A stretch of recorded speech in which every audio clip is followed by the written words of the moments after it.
What's up, guys? Welcome back to the analysis episode of the Life in a Show podcast. On this one I'll tell you, this podcast kind of came together because of an awesome conversation that I had with my good friend Dobbin Buck here. And I'm like, dude, we need to get this in the podcast. We have to share this with the world because Dobbin is an incredible leader who has a lot of experience with people, with having successful teams, with inspiring folks, with also the, how do you get your team to perform at their best while also connecting with them and, helping them realize their potential. And Peter and I were discussing this as well. And we're like, guys, we got to just have a group discussion. So I'm excited for this episode, man. So listen, be honest. I mean, was it really that you guys had this discussion or you actually had a discussion about replacing your co-host and I just walked into it and you said, okay, let's record an episode? Well, I mean, you're still here, dude, so don't worry about it. Well, this might be my last one, I guess, right? I mean, right. If this is the last episode you ever hear with Polish Peter, you'll know why. Exactly, right. Well, yeah, I'm excited for Dobbin here because he's a leader and has got a lot of success in so many different areas of your life, especially business. And I think I believe he runs and lives the life on their vision. So I'm excited for him on here. Yeah, man. So Dobbin, tell me, our discussion before we began recording was about, dealing with the ups and downs of business and the role and the contributions that we can make as a leader in, how do we steer the ship? How do we navigate some of these, turbulent waters? How do we connect with people? How do we really kind of get the most out of our team? And what is an appropriate, one of the questions specifically we asked was like, should you be like friends with your employees? And by the way, I typically, I say employees, but really like when I speak about Life in Air, like I call them team members because I feel like that's a better description of what we all are trying to do. We're accomplishing a goal together. So why don't we start off with that? Like, how as a leader do you elevate yourself to the appropriate position of like, you have somebody who clearly I feel like somebody will work more for you and want to not let you down if they like you and if they have a connection with you. And I don't think you want to lead out of fear, but how do you what is the appropriate level of connection that you feel like isn't too much? Because I've also seen this happen where like their bosses are best pals going out to at the bars and drinking beers after a day of work. And like now that respect seems to erode. Like, what do you think about that? What's your approach on that? Absolutely. There's a lot there. Yeah. I will say that there was a period. So I grew up in the business world in a different generation. So I was under old guys with iron fists. So if I didn't get my behind handed to me 2 or 3 times a day, something was wrong because it was their nature. It was like my way or the highway, and I grew up in that tense type of environment in my early days of business before I was really an entrepreneur, but, working in the corporate landscape, we'll call it. And so as I progressed and became a business owner myself, I brought some of that with me. We learn from our parents, and part of our parents, winds up being a part of how we operate with our children. Sometimes that's a good thing and sometimes that's not a good thing.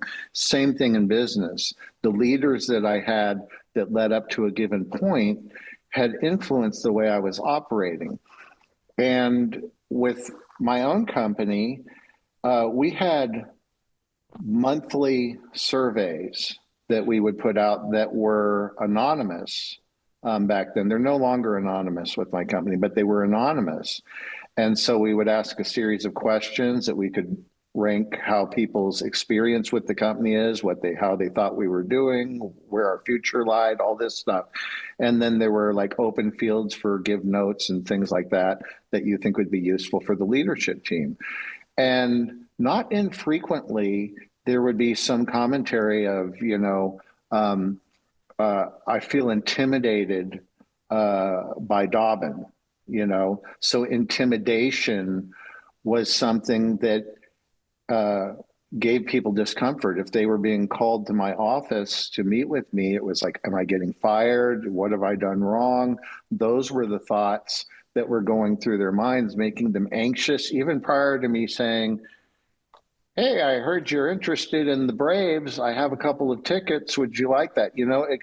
I could be asking them to come over for anything, but yet I had been projecting this image of intimidation. And it's not really who I am, but I can see very clearly in hindsight that the way I was communicating, the way I was leading was with a portion of that iron fist that I had been brought up in. I read a book, and this is many years ago. The book, of course, is still available, but called Drive. And it breaks down. Now we're dealing with Generation Z, but back then it was talking about the millennial landscape. Everybody was down on millennials. Now all the old people are millennials. So, Right. So one generation after another, but it's the same situation. It's a change of the guard, a change of the modalities and mindsets, and what younger people want. And as I got into this, I learned Daniel Pink is the author of Drive, and it really helped me to think through some things. And then around the same time, I went and took neurolinguistic programming training from Richard Bandler. And so that really got me thinking at a whole new level about the power of communication and how I can impact people with a variety of different tools that those trainings provide. A lot of it is linguistic, right? Mm-hmm. And so I started testing on a daily basis. My own business was my laboratory on how to become non-intimidating, to be more motivating. And I also started applying some of these practices to business development and sales, and how I communicated and brought people into a place of ease, and to where they weren't, intimidated or afraid of what I was, my ideas or what I'm trying to sell, to prospects or to business development relationships. So it's really interesting that, I'm considered a pretty easygoing guy. Hopefully for most of my team, or all of my team for that matter, that I'm a pleasure to work with. But there was a lot of work that went into that, and being able to look at myself and saying, how are people interpreting me? Because I do know this, that as a business owner, what I really want is the most optimal outcome for people's time. I want them to enjoy the workplace as much as possible. I don't want them to have anxiety and feel intimidation in the workplace. But we have goals for clients or initiatives that we're doing. And if we want to get the most out of people and to be heard and to actually save ourselves time, because we're not having to repeat ourselves because people have shut themselves down to what we're saying, right? They shut themselves out. They're like, fear mode. I'm not listening. Like our kids, I can't hear you. That happens to some level after you've just berated people forever. So it's about creating a respectful, thoughtful conversation between people that's bound in respect. And I'll say one more thing, and that sort of sets maybe the foundation. There are layers to relationships, and the layer that I always want to start on is, whether it's a team member or anybody out in the world, the guy at the gas station, We are all human beings that have our own lives, our own families, our own friends. We have our own thing going on. No one person is any better than another. There's an illusion in the business world that the influencer or the CEO or the this or the that is somehow an elevated being.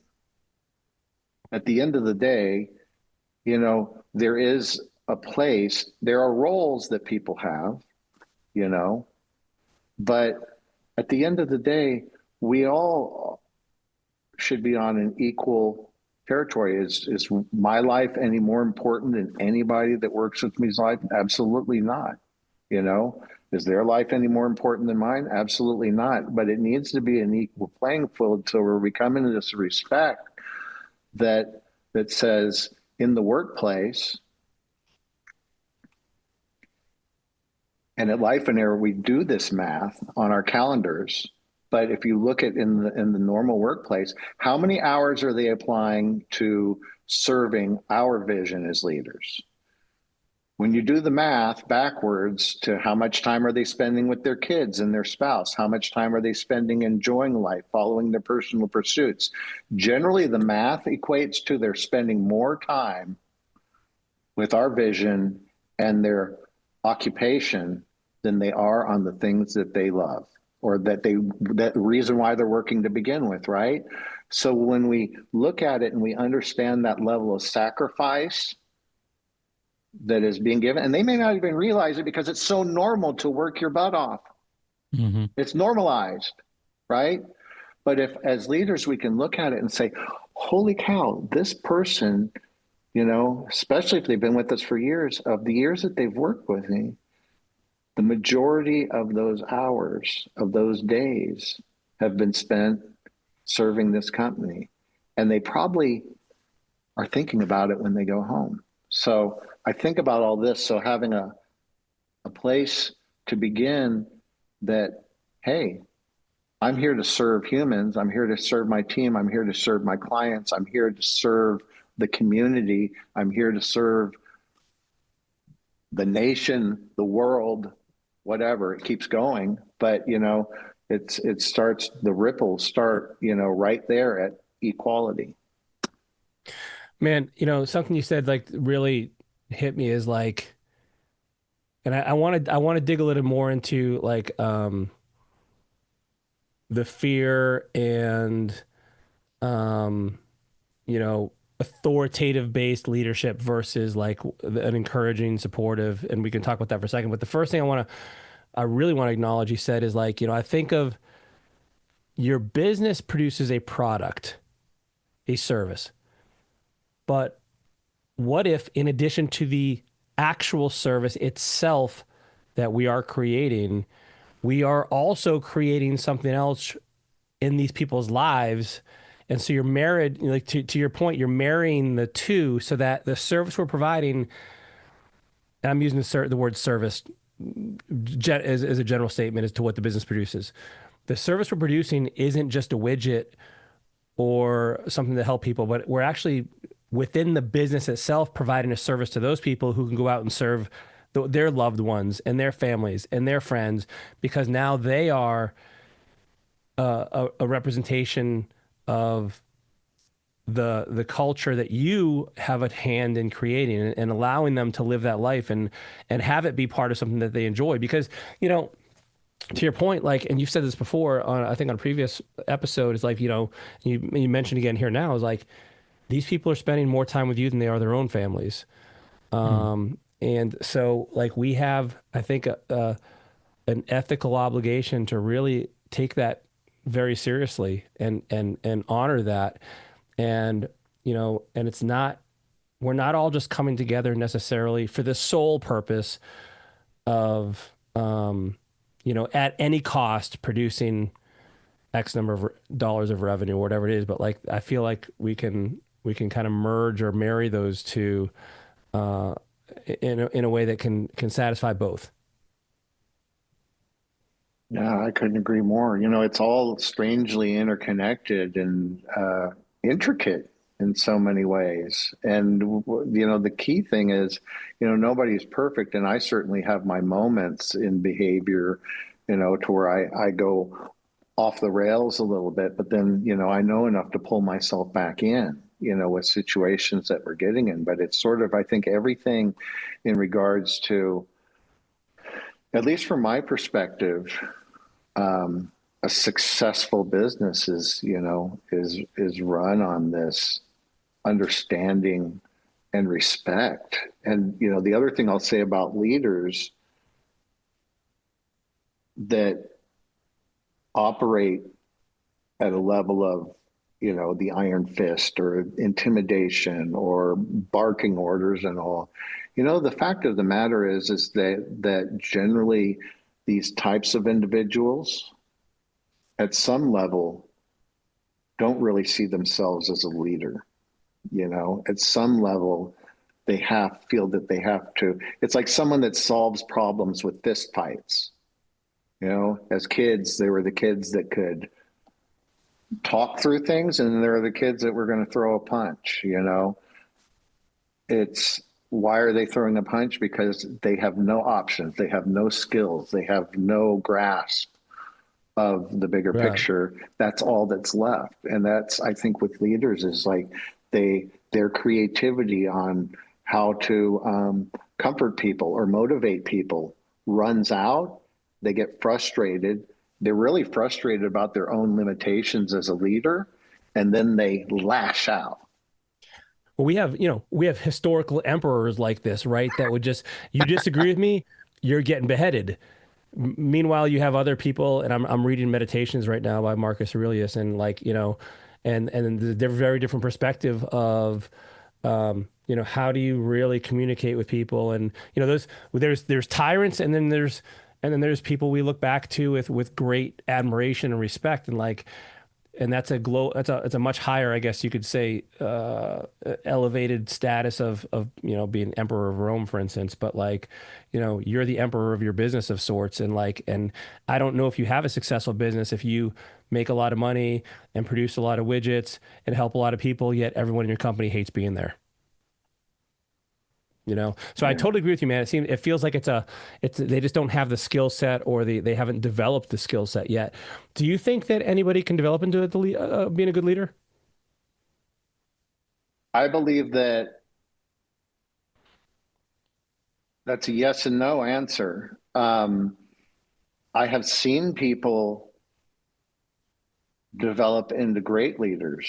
I like to think that myself, I have improved as a leader over the last 20 years, and I can see milestones in my behavior and my ability to adapt and work with people to improve. I have seen individuals, and I'm not trying to be critical or judgmental of anybody, but I have seen individuals maybe that just psychologically did not have the ability to look hard enough at themselves to go into that sometimes frightening territory, and to be able to incur that type of change. So is everybody capable? In my opinion, yes. Is everybody willing to go into that vulnerability and really assess themselves and take a good hard look at who and what they are? Unfortunately, no. Right. It's not an easy conversation to have with themselves, because they're going to have to admit that they're not that great of a leader, or they are, I remember back in the day when I was an architect, the company I worked for, the boss was, I don't know if you ever seen the movie, I think it's The Office, right? Remember that? And the boss would come in Office the Space. Yeah, what was the Office Space or whatever? It's a movie, right? Yep. Ironically, my name was Peter. So I literally had the boss who would come in and, hey, Peter, I'm going to need you to go ahead and blah, blah, blah, right? And whenever there was a problem with some kind of any buildings that we're doing, right? He would come in and said, we have a problem. there was some kind of something that bad happened, right? Like some kaboom happened, whatever, with that building, right? Like there was a error, there was a mistake. He would say, we have a problem. And the way it looked like to me, employees in the company is like, okay, I screwed up. I made a mistake. Bad me. It wasn't the boss. So my question to you is, because one of the things that I'm hearing from you is being a leader, it includes being a servant. And I'm curious as far as like going from the perspective of like who screws things up and how does the leader own the entire responsibility for what's happening in the company, or how does that communication work, would you say, effectively? My perspective is that at some level, it always, it always comes back to the leader. I mean, at a certain level, do people make mistakes? Yes. Do people in the workplace maliciously and nefariously do things to hurt companies or whatever as an extreme? Sure, it happens. Because they aren't happy with their lives, because they aren't happy with the workplace, because they're acting out, or whatever the reason is. So all sorts of different things occur. But I think that everything really boils down to leadership, because leadership sets forth the protocols for hiring. So being able to identify the people with the proper mindset and capabilities to actually be able to successfully fulfill a role, identifying them, their ability to cultivate those people's skill sets and crafts through ongoing education and growth, to where people want to always feel like they're growing and they want to feel like they're contributing. And if you take away either of those things, you're going to hit stagnancy. When you hit stagnancy, then you hit, emotional reaction periods over a period of time. And some people may break down in a couple months at a certain point, or it may take them years, but it's coming, so I think that it always at some level falls down to leadership. If someone's not a right fit or it's not working, it's the leader's intuition or understanding to either help them, or if it's a case that this just isn't a good fit, to say, hey, how can I support you on your path outside of this company? So there are hard decisions to be made. And when I say about respect and communications and all, it doesn't mean that everything has to be soft and gentle without a outcome, without a positive outcome. Sometimes we have to get into serious conversations. They're very real. They aren't easy. But when someone knows that you're coming from a place of servitude and ideally from a place of experience, that you can impart some wisdom, then it'll be better received than all of a sudden some crazy leader has a moment of clarity and starts dumping some wisdom on somebody, and they're like, oh, well, after 3 years of getting yelled at, this person's trying to get me to believe that they actually care about me or something like that. It's strange. Yeah. There's a consistency, and there's a word that I really love. It's called equanimity. And I can't even say that word. Yeah, well, work on it. Google it, and there's a little thing you can push a speaker, and it'll say it over and over again. Thank you, Dobbin. Thank you. I appreciate it. Yes.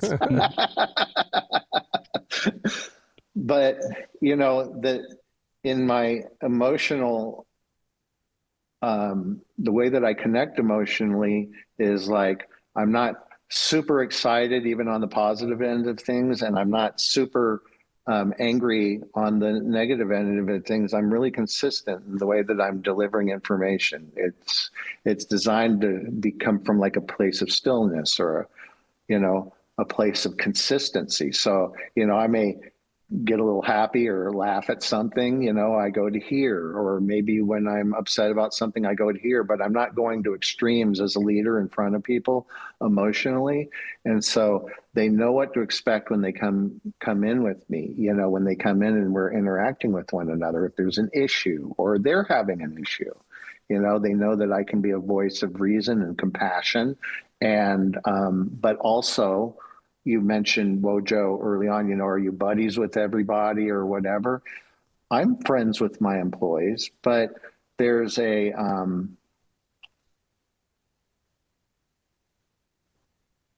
are barriers to that both protect them and protect myself, in regards to interpersonal relationships and how deep we are. There are people that I've been with for 14, 15 years, and team members, and I absolutely adore them. I just love them, and I'm grateful. They have contributed to my life in ways that I could never repay, All of them. But at the same time, I have a role, and so I do not go outside of my role in the way that I conduct myself. I don't go into inappropriate zones with team members in conversation, lascivious or nefarious content, things like that. I keep it all not that I do that in my personal life either, mind you, but I'm just very careful about what I'm discussing, and because I'm the one that's responsible for how that plays out, how that relationship grows. So I have to put rails on it to make sure that it is in the best interest of the company and in the best interest of us interpersonally for a long, healthy working relationship.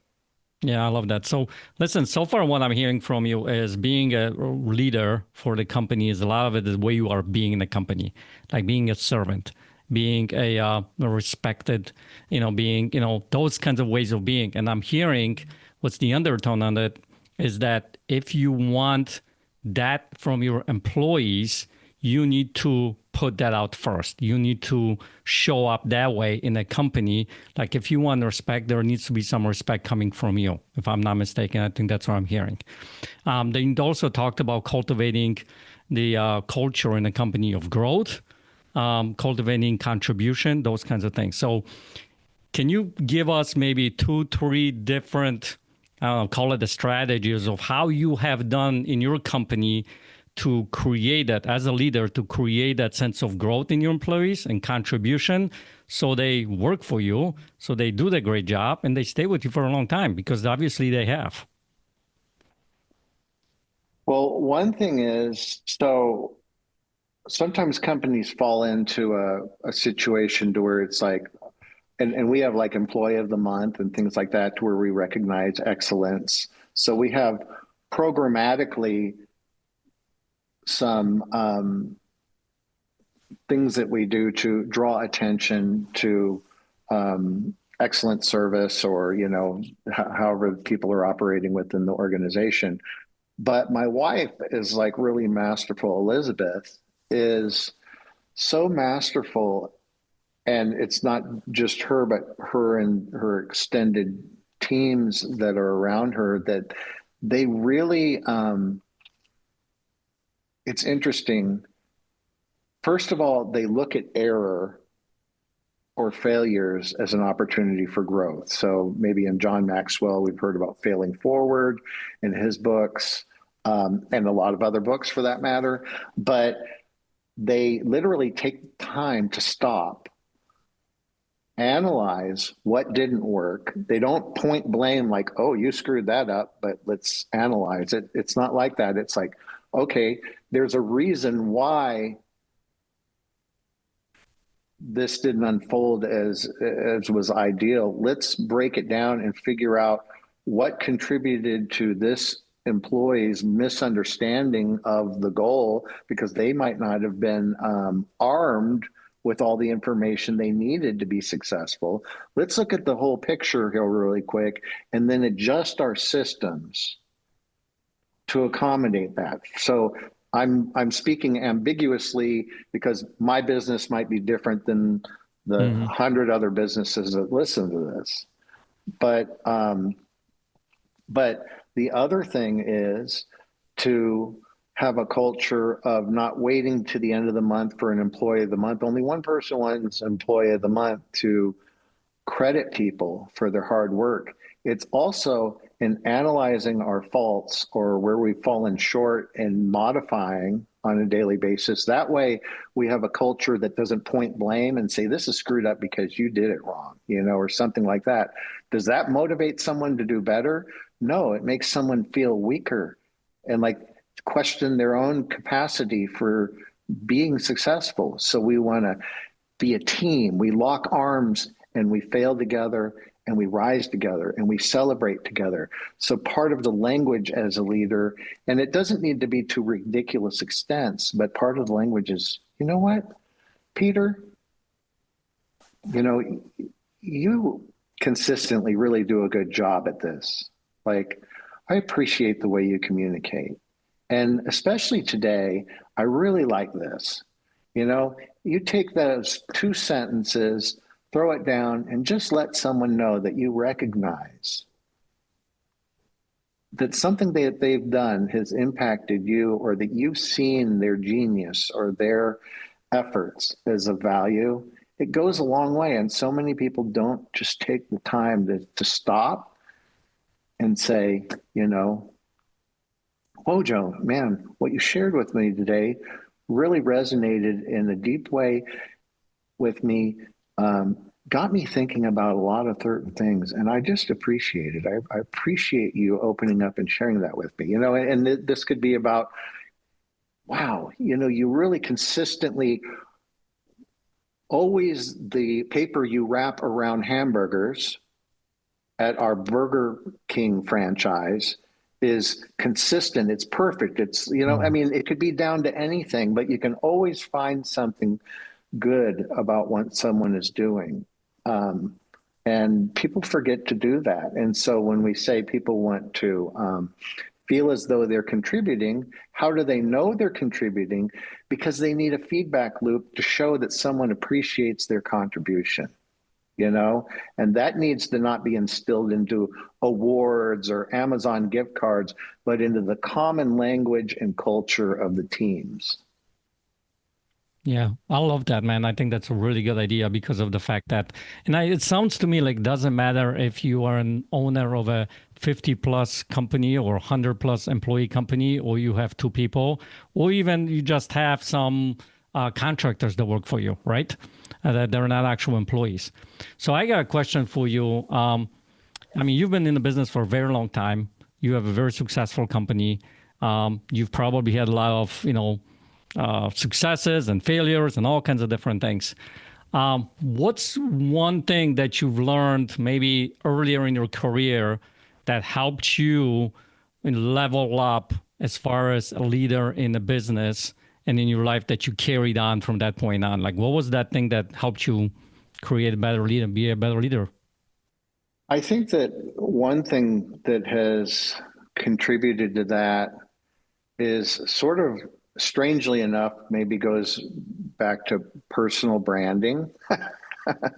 So we are who we are, but when we're in different places and we're in different roles, we, perhaps modify our outfit or our character, to serve that specific function. When I'm speaking from stage somewhere, there is a character that comes out in me. When I'm in a business development meeting, there's another version of that character that comes out in me. When I'm meeting with my team, there's another version of me that comes out. And it's not like it's acting or it's fraudulent or inauthentic, but it's a version of myself that serves that particular function. And so it's like learning to be a bit of a chameleon to bring comfort and to elicit trust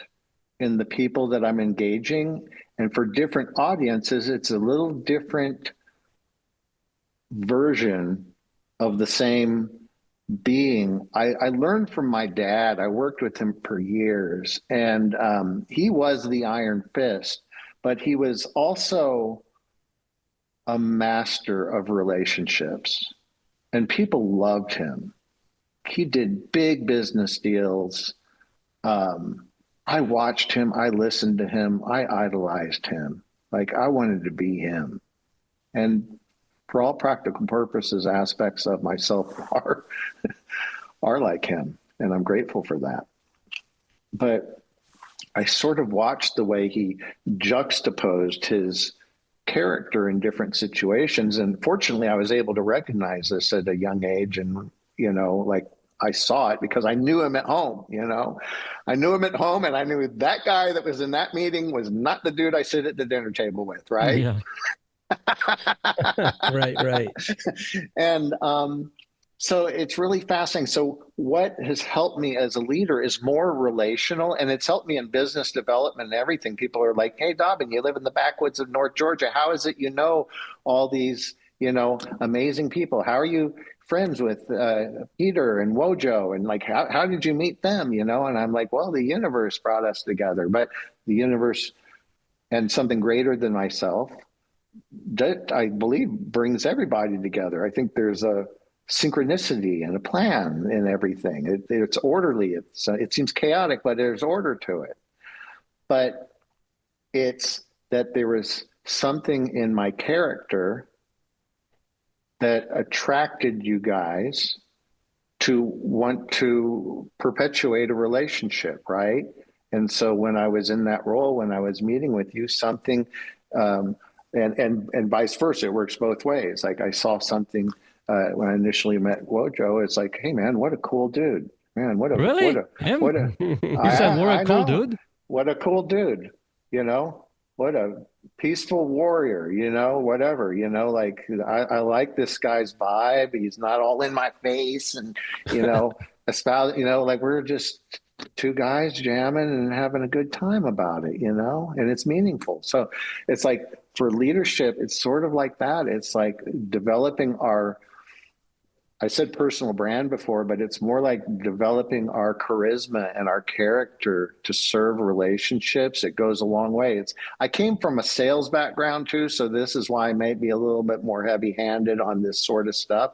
But I think that it's played a role in me being able to interact with other stakeholders, partners in business with me, long term, to traverse difficult territory, explosions, financial failures, and everything. It's that trying to equanimity, staying in at a certain consistent level. Have I ever flown off the handle?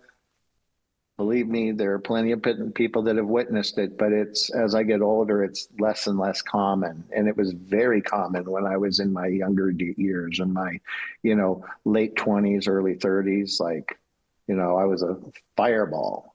But I don't know if I answered your question. I digress, and I will wind up on the other side of the universe from a question. Well, I think one thing that I got out of this, yeah, I'll appreciate your answer, because I think one thing that I got out of this, you need to really know yourself at the personal brand level, right? And once you get to know yourself, it's about learning about other people, being curious about other people. When you're on a stage, whether you're the employees or you're with someone else, like learning about them helps you to connect with them a lot more. Not from the perspective of you are, just being like a people pleaser, but from the perspective of you being how can I lead those people, right? How can I lead, this person who is very timid versus this person who's on fire constantly, right? And being able to learn about that helps you become, I think, better leader. I think that's what I got out of your conversation. Yeah, I mean, we got to wrap it, but there's a lot in here, and I'd encourage you guys to go back and listen to this again, because a few things, like as you guys are talking, like so many things are coming to mind, but like I just want to try to summarize some of the main points that I heard. And you mentioned the word, brand, but really it's your character. And you can't sustainably be the kind of leader that is encouraging and is positive and does acknowledge people and does all the right things, unless you are the kind of person internally who is that person. Like, this isn't a tactic. Like, this isn't like, oh, I'm going to get my toolbox of how to lead people. If inside there's things that are broken in a major way, and that you view, for instance, if you view people as like cogs in the wheel of your business, and you ask them, like, and you try to be friendly and buddy up with them and try to show them you care, but it's not authentic, it's not going to work. So, I think of Stephen Covey talking about like character first versus an over tactic. And so really it is that transformation of you first that has to occur for you to ever have a chance of developing into a leader who can really genuinely impact people and create awesome things. And the other thing is like, we talked about this early on, is like a successful business, I think, is really one that where people want to be, they are acknowledged, they are feeling like they're contributing to people, to a cause bigger than themselves. They're being seen for not only who they are as a person, because it's not just all 100% about output, it's about who they are as a person. And sometimes, by the way, in output, this gets a little bit ambiguous, but like sometimes like maybe you have somebody that makes the rest of the team better too. And so you got to kind of like nourish and nurture this in a way. And I love, and to Dobbin's point, I love how you used examples of how you operationalize this, and like how we show this, and how, what you think of, and the intentionality of how you respond to people, and when things happen, taking a step back, and whether it's good or bad, and maintaining that boundary of like, and of making sure this is going to convey what I really want it to convey, and not something that is going to hurt the team or hurt this person or hurt the company. And so there's a lot of, and I know, listen, by the way, there's been hundreds, if not thousands, of books written on leadership, and we're talking about a half-hour podcast here. So I know we're not going to solve world hunger here, but hopefully, listen, if you're a viewer or listener right now and you got one or two nuggets from this, like, that is how this works. Like, before we started recording, I was telling Dobbin about some recent things that I've learned about how I operate as a leader, and it's a constant journey. And as you kind of go, I kind of look at it as like you're walking down this path and you're picking up these little tips, these little rocks, these pebbles, these seeds that you can implement into your own leadership journey. And I don't think there is one exact leadership style that's perfect. Certainly, I think there are general guardrails of like, here's some things that typically work better than others. Like, so for instance, like fear and punishment probably isn't the most ideal way to run a company. And, and so there's things like that as well. So like, dude, I'm very thankful for your time, Dobbin, and for sharing all these nuggets, man. Yeah. Peter, you got something? No, I second that, man. Your wisdom always comes in. Every single time I talk to you, there is some kind of wisdom that I get from you. So I really appreciate it. And hopefully, no, I was talking about Dobbin, dude. Oh, you're lost cause. I mean, the fact that, you're for entertainment, and it's for my own entertainment. Dancing monkey. Yeah.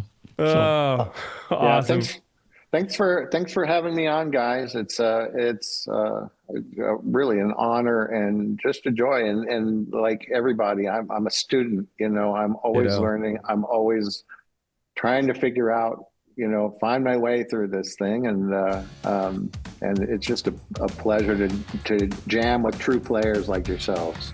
Awesome. Always a pleasure, my friend. Listen, if you guys enjoyed this, give it a thumbs up, give us a rating, let us know we're on the right track. Share it with somebody who you think needs to hear this kind of thing for themselves, for their own leadership journey.